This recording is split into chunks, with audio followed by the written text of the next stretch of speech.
တန်မဏိပြားကြီးတစ်ချက်ကကောင်းလေးရဲ့ပခုံးပေါ်ကိုပြင်းထန်စွာပြုတ်ကျလာခဲ့ပါတယ်။သူကသွားတွေကိုတင်းတင်းကျိတ်ထားပြီးနာကျင်လို့အော်ညစ်တန်တစ်ချက်တောင်မထွက်စေခဲ့ပါဘူး။သူ့ပတ်ဝန်းကျင်ကလူကြီးကလည်းအံ့အားသင့်တကြီးနဲ့ကြက်တေတေသွားကြပါတယ်။သူ့ရင်ခွင်ထဲမှာပုံနေတဲ့ကောင်မလေးကတော့သူ့ကိုမျက်လုံးပြူးသားနဲ့ကြည့်နေခဲ့ပါတယ်။ဒါပေမဲ့ကောင်လေးကအဲ့ဒီတန်မဏိပြားကြီးကိုသူ့လက်ပလာနဲ့အသားလေးတွန်းဖယ်ပြီးဘေးကိုလွှင့်ပစ်လိုက်ပါတယ်။လွန်ခဲ့တဲ့မကြာသေးခင်တုန်းကစူနီနဲ့သူမရဲ့မိခင်ဟာအိမ်တစ်တလုံးစီကိုပြောင်းရွှေ့လာခဲ့ကြပါတယ်။အဝတ်တွေလမ်းနေအောင်မှာပဲစူနီကအိမ်ရဲ့ထောင်တနေရာမှာပုံကွယ်နေတဲ့ထူးဆန်းတဲ့အရာတစ်ခုကိုတတိထားမိလိုက်ပါတယ်။သူမရဲ့မိခင်ကတမျက်စိတစ်ချောင်းကိုအရင်ဆွဲယူပြီးမောင်းထုတ်ဖို့စူးစမ်းကနောက်တော့ချုံမော့ပြီးထွက်လာအောင်ခေါ်ကြည့်ခဲ့ပါတယ်။ဒါပေမဲ့သူတို့အံ့အားသင့်စရာတွေးလိုက်ရတာကတော့အဲ့ဒါဟာတိရစ္ဆာန်တစ်ကောင်မဟုတ်ပဲစုပ်စုပ်ပြက်ပြက်နဲ့ညစ်ပတ်ပေရနေတဲ့ဆယ်ကျော်သက်ကောင်လေးတစ်ယောက်ဖြစ်နေတာပါပဲ။စိတ်တဘောထားကောင်းတဲ့မိခင်ဖြစ်သူကကောင်လေးစီကိုအာလူးတစ်လုံးလှမ်းပစ်ပေးလိုက်ပါတယ်။ကောင်လေးကအာလူးကိုတတိကြီးစွာနဲ့တစ်ချက်ကြည့်လိုက်ပြီးမှစက်ခနဲလမ်းယူကအငတ်မရကောက်စားလိုက်ပါတယ်။အဲ့ဒီမြင်ကွင်းကြောင့်သားမီးနှစ်ယောက်လုံးအံ့အားသင့်ပြီးကြောင်တောင်တောင်ဖြစ်သွားကြပါတယ်။မိနစ်အနည်းငယ်အတွင်းမှာပဲသူဟာအာလူးတစ်ချင်းလုံးကိုအကုန်စားတောက်ပစ်ခဲ့ပြီးသူတို့အိမ်ကနေထွက်သွားဖို့ညှဉ်းဆန်နေခဲ့ပါတယ်။စူနီရဲ့မိခင်မှလည်းရဲကိုခေါ်တိုင်ကြဖို့ကလွဲလို့တခြားနဲ့လည်းမရှိတော့ပါဘူး။ဒါပေမဲ့ကောင်လေးမှာနမီလည်းမရှိစကားလည်းမပြောတတ်ဘသူပဲဝါဖြစ်ကြောင်းအထောက်ထားလည်းမရှိခဲ့ပါဘူး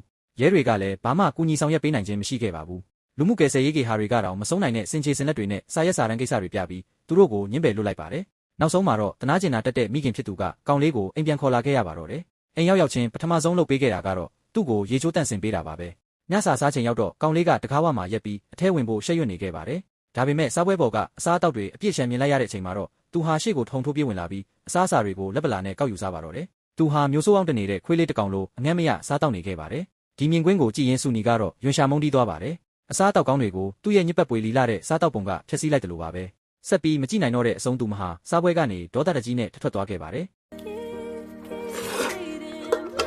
အဲ့ဒီနောက်မှာတော့မိခင်ဖြစ်သူကကောင်လေးကိုအခန်းထဲမှာတယောက်တည်းအိတ်စေခဲ့ပေမဲ့သူကတော့ပြတင်းပေါက်ကနေလက်မင်းကြီးကိုကြည့်ပြီးဝမ်ပူလေးတစ်ကောင်လိုဦးလိုက်ပါတယ်။န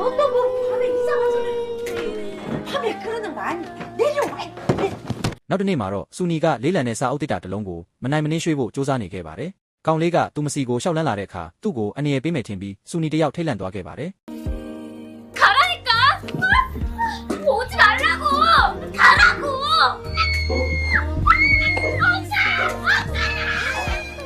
ဒါပေမဲ့ထင်တယ်လို့မဟုတ်ပဲကောင်လေးကအဲ့ဒီတိတ်တာကိုအလွယ်တကူပဲမတင်ပေးလိုက်ပါတယ်။အဲ့ဒီအချိန်ကျမှပဲသူမကောင်လေးကိုအထင်လွဲသွားခဲ့မှန်းသဘောပေါက်လိုက်ရပါတယ်။အဲ့ဒီအချိန်မှာပဲစူနီရဲ့ရေးစားဟောင်းကရောက်ရှိလာပြီးကူညီချင်းရောင်ဆောင်ခဲ့ပေမဲ့သူကတိတ်တာတစ်လုံးကိုတော့မမှတ်နိုင်ခဲ့ပါဘူး။မကြခင်မှာပဲသူကစူနီပေါ်မှာလက်ချေတွေတာလာပြီးမဖွယ်မရာတွေစတင်လှုပ်ဆောင်လာပါတယ်။အဲ့ဒီအခိုက်အတန့်မှာပဲကောင်လေးကဝင်ရောက်လာပြီးရေးစားဟောင်းဖြစ်သူကိုချက်ချင်းပဲ6လက်မောင်းထုတ်လိုက်ပါတယ်။ပြီးတာနဲ့သူဟာစူနီရဲ့ချီကျူးစကားကိုဂုံယူဝင့်ကြွားစွာစောင့်မျှော်နေပြီးမှသူ့လက်ထဲကပြောင်းဖူးကိုပျော်ရွှင်စွာဆက်စားနေခဲ့ပါတယ်။အဲ့ဒီနောက်မှာတော့စူနီကသူဟာလက်နဲ့တဲ့အစားစားနေုံဆိုတာကိုတတိပြုမိသွားပါတယ်။သူမရဲ့စိတ်ထဲမှာအကြံတစ်ခုရုတ်တရက်ပေါ်လာခဲ့ပါတယ်။သူမဟာခွေးလေးကျင့်တင်ကြားရေးလက်ဆွဲစာအုပ်တအုပ်ကိုဆွဲထုတ်လိုက်ပါတယ်